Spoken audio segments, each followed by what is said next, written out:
In preparing your bottom water-fed horse trough, you'll need to prepare a location for it. In my case, I didn't have room, so I extended my fence, which keeps the chickens out. You'll also want to do a couple things in preparation. You'll want to make sure your surface is somewhat level, and you want to make sure that your horse trough is not in the dirt.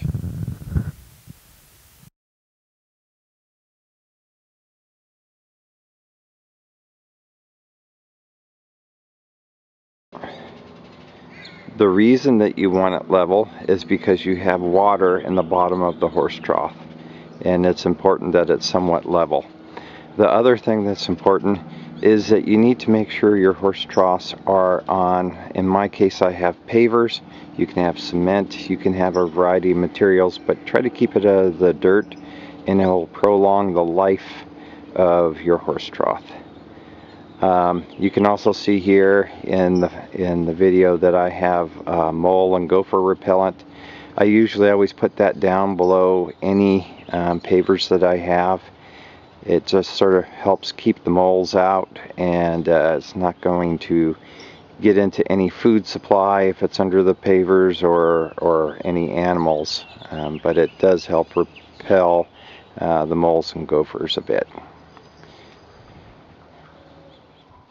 Okay, what we have here is the polypropylene pegboard sheets, sometimes called Durabond. I happen to get this at Home Depot, ordering it online. It's 1/4 of an inch thick and has 5/16 inch holes in it.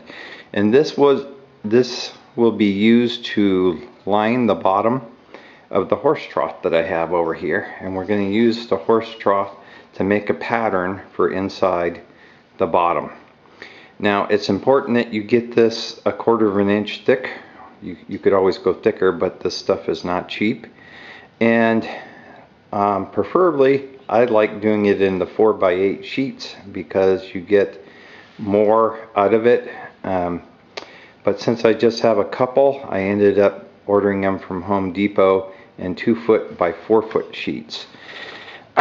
You can see here that this is fairly thick.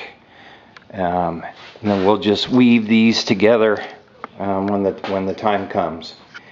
If you're doing a bunch of these, you can order them online. Like if you're doing a dozen, you can order them online cheaper in 4x8 foot sheets, but shipping is expensive. Okay, so now what you're going to do is you're going to set your horse trough on top of the polypropylene sheet to make yourself a pattern. And obviously you're going to have to allow for the thickness of the wall of the horse trough. You want to use one edge to where you don't have to do any work at all and have that just shy of the overall piece. We're going to mark that with a felt marker, and then we'll cut it out.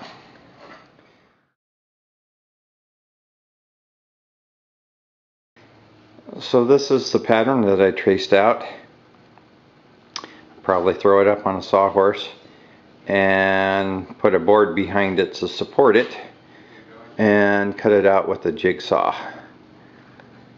Once this is made up, you'll be able to use it as a pattern for others.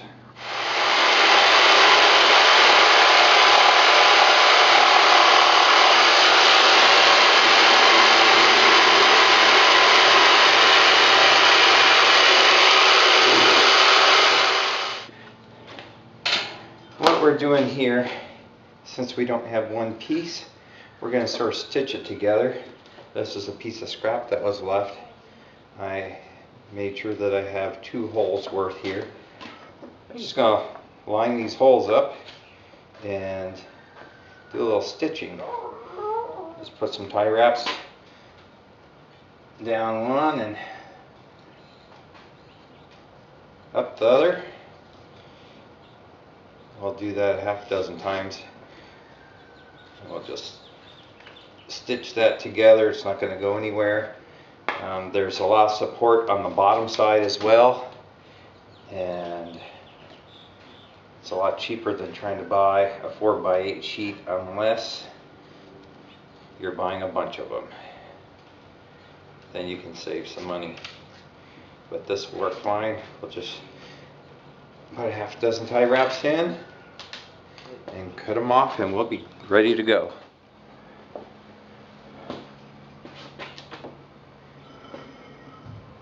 And just put those off.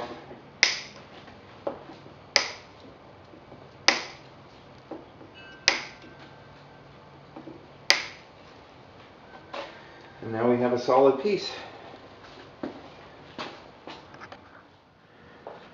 And what we're doing here is we have 4-inch drain pipe, PVC drain pipe. It has holes on both sides.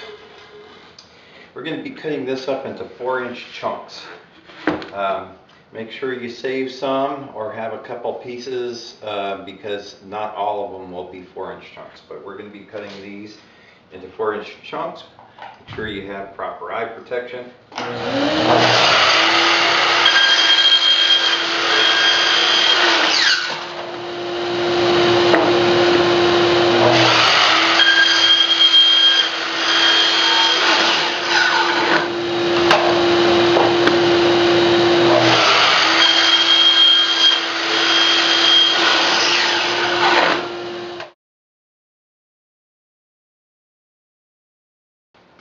What I did here was put a piece of 2x4 here so that every time I make a cut it comes out exactly at 4 inches. Sort of saves you from having to measure this out every time.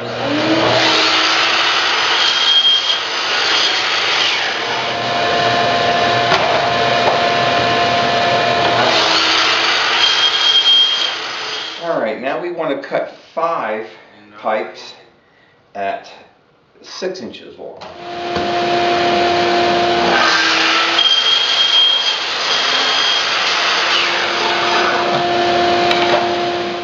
If you're doing more than one of these, this is the perfect opportunity to use the one that you just created as a template.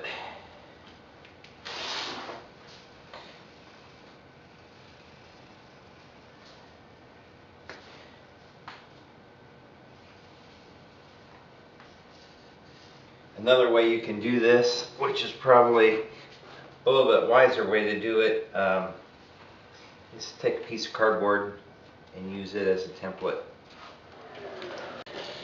So the drain pipe that I picked wasn't quite as perforated as some that you can get. They didn't have it available. So I'm just going to drill a couple more holes at the top and the bottom. And I'm happy with that. These are the 6-inch long drain pipes, and as you can see I just traced some circles out that I'm going to cut because these 6 that I have on here will extend, or actually 5 that I have on here, will extend above this pegboard about 2 inches. And in my particular case I'm using 5. I'm in relatively dry weather. We don't get a lot of rain during the summer. If you're someplace where it's wet, you may only want to put 4 of these, but I'm putting 2 on each end, 1 in the middle.